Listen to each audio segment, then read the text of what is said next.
Welcome back, my gardening friends, to another Focal Point Friday episode. Let's spend just a few minutes together reviewing a snippet of information from a previous episode, highlighting a new topic, or quickly focusing on a current event in the food and agriculture world.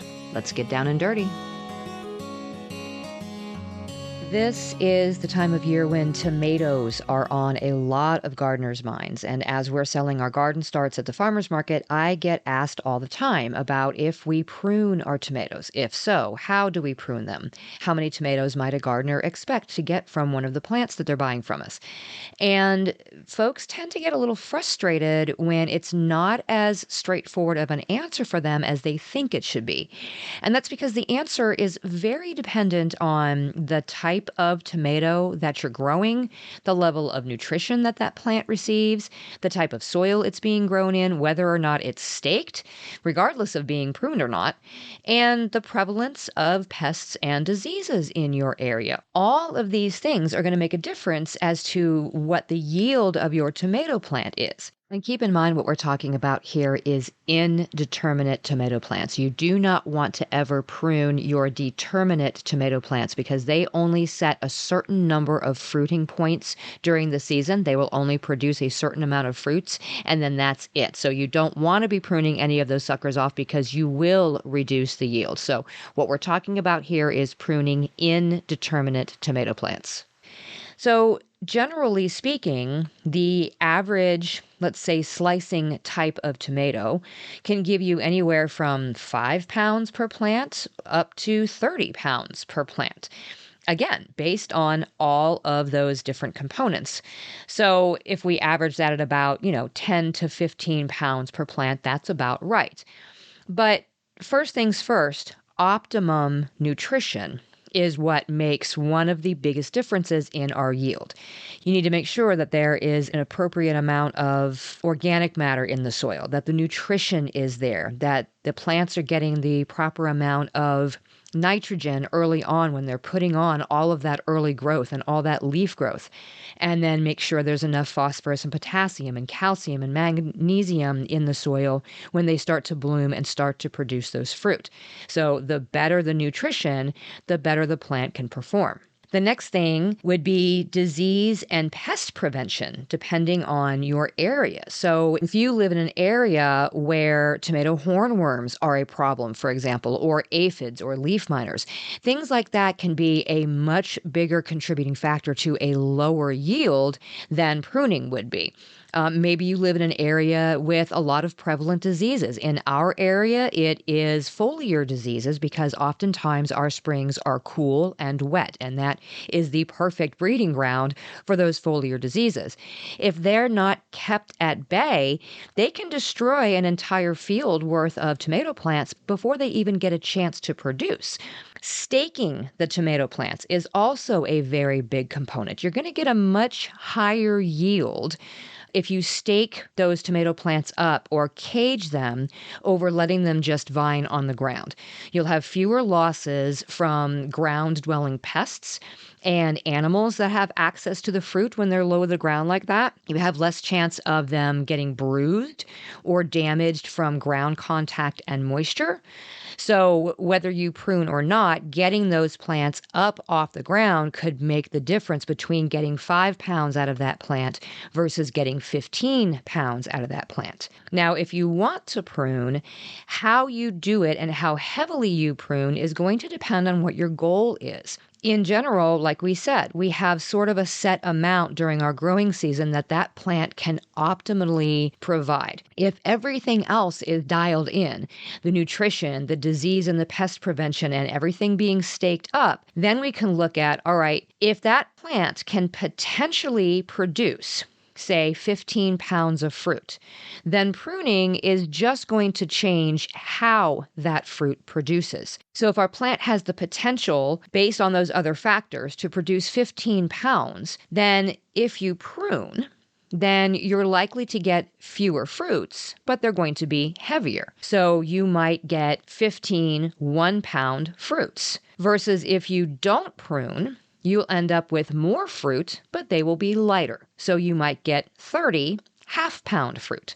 The total pounds of output is going to be about the same based on all of those other factors.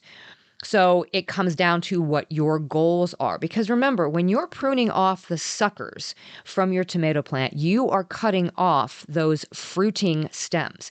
Every one of those suckers is going to produce a cluster of flowers that, if pollinated, will produce fruit.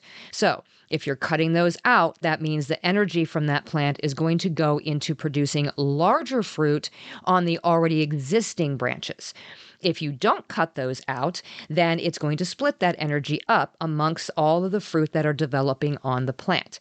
Now, of course, the longer a growing season you have and the more you can feed this plant, the longer time it has to produce. So if you live in a long season growing area, you might have a higher fruiting potential for that plant.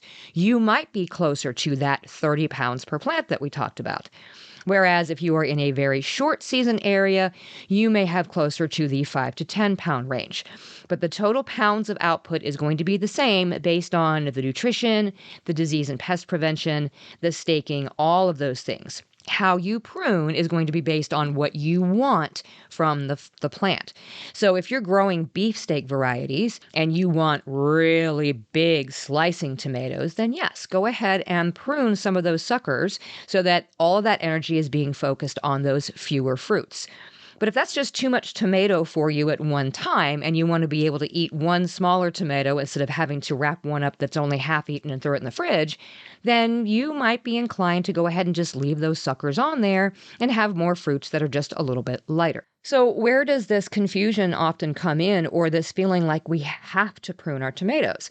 Well, much of the pruning advice that we see is based on recommendations from commercial farms that are often growing in protected culture, those high tunnels or greenhouses that you see. In those situations, heavy pruning is needed for several different reasons.